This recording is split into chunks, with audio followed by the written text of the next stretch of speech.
ఆయన ఎప్పుడైనా గోవైన మొక్కాల మామి? అరే అరే కరెక్ట్ చెప్పావురా. పాయల పొడి బర్ర పొడి తినేటోళ్ళకి గోవా ఎందుకు సార్? ఓ బావా ఏమైందా అట్లా చూస్తావు? రే రాజుగా గీతత లేరు పోరగాళ్ళు ఎంత పెద్ద మాట అన్నారా. ఎట్లయినా చేసి మనం గోవా పోరా. నువ్వు మన పొలాలకు ఫోన్ చేసి అర్జెంట్గా రమ్మని అడిగి ఫోన్ చేయి. ఎట్లయినా గోవా పోరా. ఫోన్ చేయరా పొలాలు రమ్మను, అందరు రమ్మనరా.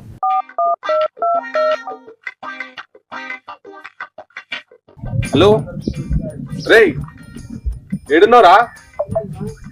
మన పురాణం తీసుకుని గద్ద కాడికి రా జల్దీ. సరే సరే.